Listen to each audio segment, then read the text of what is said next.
बहुत थकान हो रही है। अब तो भगवान से बस एक ही प्रार्थना है, हमारा बेटा जल्दी से कोई बड़ा अफसर बन जाए। मैं तो चाहती हूँ आपका ये सपना जल्द से जल्द पूरा हो। वैसे भी हमारा बेटा पढ़ाई में बहुत तेज है। किसान का बेटा अर्जुन, जो बस किताबों में ही डूबा रहता। खिड़की से आती ठंडी हवा और दूर कहीं झींगुरों की आवाज मानो उसके हौसले को सुर दे रही हो। पापा, तुझे आईएएस बनाना चाहते हैं अर्जुन। वो इतनी मेहनत करते हैं, तुझे भी इतनी ही मेहनत करनी होगी। अर्जुन उस दिन को याद करता है जब उसके 12वीं का रिजल्ट आया था। पापा, मेरे मेरे मेरे 12वीं का रिजल्ट आ गया है। मैंने पूरे शहर में टॉप किया है, पूरे 95% के साथ। बहुत बढ़िया मेरे बेटे, बस तू इसी तरह मेहनत करता रहे और एक दिन तू जरूर आईएएस बनेगा। कुछ सालों बाद अर्जुन की ग्रेजुएशन की पढ़ाई पूरी हुई और यहीं से गोपाल की चिंता बढ़ने लगी, क्योंकि आगे की पढ़ाई के लिए अर्जुन का शहर जाना जरूरी था और उसके लिए चाहिए था पैसा, जो कि गोपाल के पास नहीं था। क्या हुआ जी, आप सुबह से परेशान हैं? कोई बात है क्या? परेशान ना हूं तो क्या करूं गीता, अर्जुन को पढ़ाई के लिए शहर भेजना होगा और उसके लिए पैसों की जरूरत पड़ेगी। अब हम जैसे गरीब लोग इतने पैसे कहां से लाएंगे भला? देखिए, हमने कभी ऐसा किया नहीं, लेकिन हम सेठ मोतीमल से कुछ पैसे उधार ले सकते हैं। ब्याज के लालच में वो मना भी नहीं करेगा। हाँ, बात तो सही है। मैं अभी सेठ जी के पास जाता हूँ। मजबूर गोपाल गांव के सबसे अमीर आदमी सेठ मोतीलाल के दरवाजे पर मदद मांगने गया। अरे गोपाल, बहुत दिनों बाद दिखे हो भाई। आओ आओ, बैठो। सेठ जी, मुझे आपसे कुछ पैसे उधार चाहिए थे। मैं अपने बेटे को पढ़ने के लिए शहर भेजना चाहता हूँ। अरे गोपाल, क्यों अपने बेटे का भविष्य बर्बाद करने में लगा है? आराम से उसे खेती बाड़ी में लगा उसे। नहीं सेठ जी, उसका पढ़ाई में मन है और इसे पढ़ाना मेरी जिम्मेदारी है। आप तो बस कुछ पैसे उधार दे दीजिए। अगर इसे पैसे दिए तो ये वापस तो लौटा नहीं सकता। इसके बदले इसकी कोई कीमती चीज गिरवी रख लेता हूं। देख गोपाल, पैसे तो मैं दे दूंगा, लेकिन तुझे अपनी जमीन मेरे यहां गिरवी रखनी पड़ेगी। गोपाल का दिल कांप उठा। ठीक है सेठ जी, मुझे मंजूर है। आप मुझे 50,000 रुपए दे दीजिए। गोपाल के पास उसकी थोड़ी सी जमीन ही थी, लेकिन उसके बेटे के भविष्य के लिए उसने वो जमीन भी गिरवी रख दी और उसके बदले जो पैसे आए वो अर्जुन को दे दिए। ये ले बेटा, पूरे 50,000 रुपए तेरे शहर जाने के लिए। पापा, आप इतने पैसे कहां से लाए? कहीं आपने जमीन? नहीं बेटा, मैंने जमीन बेची नहीं है, बस सेठ जी के पास गिरवी रखी है। जब तू आईएएस बन जाएगा तो तेरे पापा को वो जमीन वापस दिला देना। अर्जुन की आंखों में आंसू आ गए।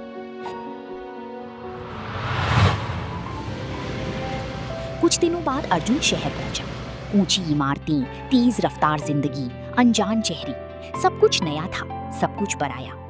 अर्जुन दिन में कॉलेज से आने के बाद कुछ पैसे कमाने के लिए काम पर चला जाता और रात को अपने पिता के सपने के लिए मेहनत करता। अर्जुन भले ही शहर में काम करता था, लेकिन फिर भी पैसों की तंगी उसका पीछा नहीं छोड़ रही थी।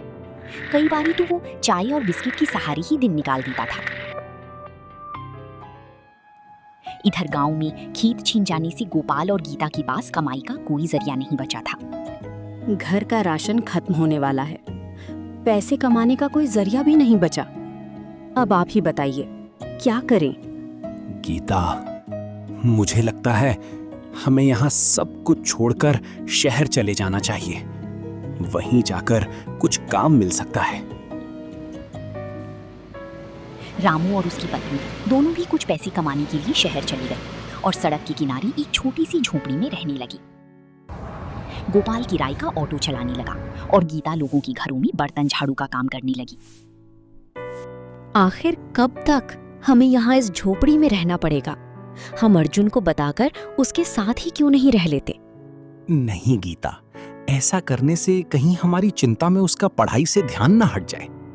बस कुछ समय की बात है। जब इतने साल निकल गए तो कुछ और भी निकलेंगे। सालों की मेहनत के बाद अर्जुन ने यूपीएससी प्रीलिम्स और मेंस पास कर लिए, लेकिन पहली प्रयास में इंटरव्यू में असफल रहा। टूटा हुआ अकेले कमरे में बैठा वो खुद से जूझ रहा था। क्या मैं नाकाबिल हूं? पापा का सपना क्या मैं पूरा नहीं कर पाऊंगा? लेकिन अगली ही रात उसने आईने में खुद को देखा और एक नया इरादा जगाया। नहीं, मेरी एक हार मेरा आखिरी जवाब नहीं हो सकती। मैं फिर से कोशिश करूंगा और इस बार जरूर पास होकर दिखाऊंगा। कई दिनों इंतजार के बाद अर्जुन को इंटरव्यू देने का एक मौका और मिला। इस बार वो पूरी तैयारी के साथ इंटरव्यू देने जा रहा था। ये उसकी आखिरी और सबसे बड़ी परीक्षा थी।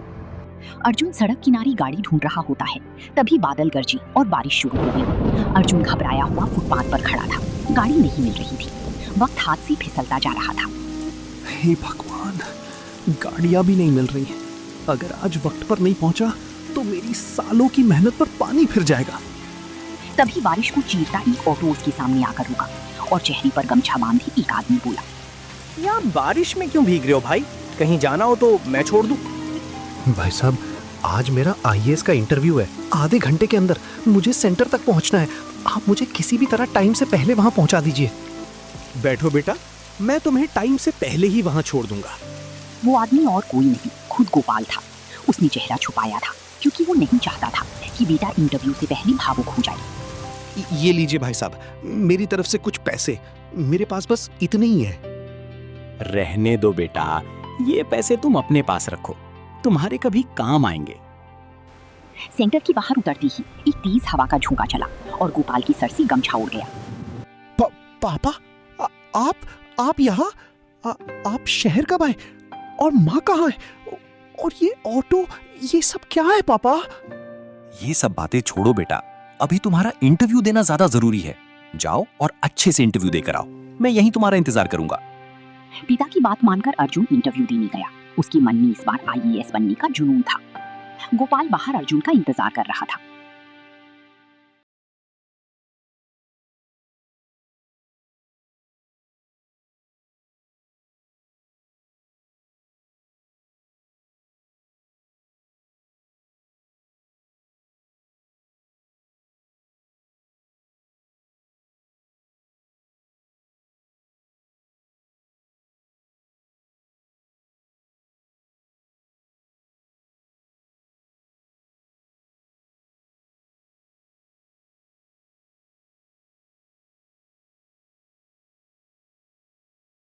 मिल जाता है। अर्जुन बेटा, तू यहाँ?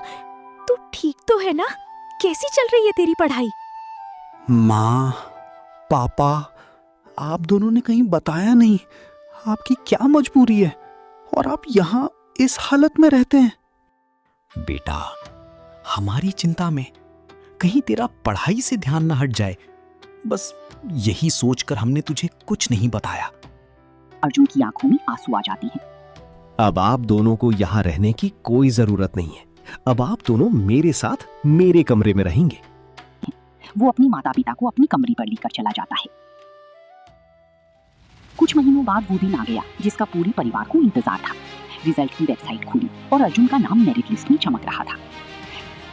मेरा रिजल्ट आ गया पापा। मेरा नाम मेरिट लिस्ट में सबसे ऊपर है। आपका सपना पूरा हुआ पापा।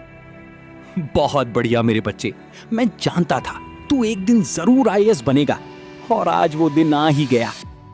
बेटा, अब तो तू गांव चलकर सेठ से तेरे पापा की पुश्तैनी जमीन वापस ले ले, जो उसने इतने सालों पहले छीन ली थी। अपनी पहली तनख्वाह से अर्जुन गांव लौटा। सबसे पहले उसने सेठ मोतीलाल का पूरा कर्ज और ब्याज चुकाकर अपनी पुश्तैनी जमीन वापस छुड़ाई। पूरे गांव ने ये देखा। गांव वालों ने गोपाल और गीता को वो सम्मान दिया जिसके वो सालों से हकदार थे। अर्जुन ने अपने माता पिता के लिए एक नया घर बनवाया। खेतों में फिर से हरियाली लौट आई और गोपाल का वर्षों पुराना सपना आखिरकार पूरा हुआ। और उस शाम ढलते सूरज की सुनहरी रोशनी में एक किसान का सपना, एक बेटे की मेहनत और एक माँ बाप का त्याग, तीनों मिलकर एक नई कहानी लिख रही थी।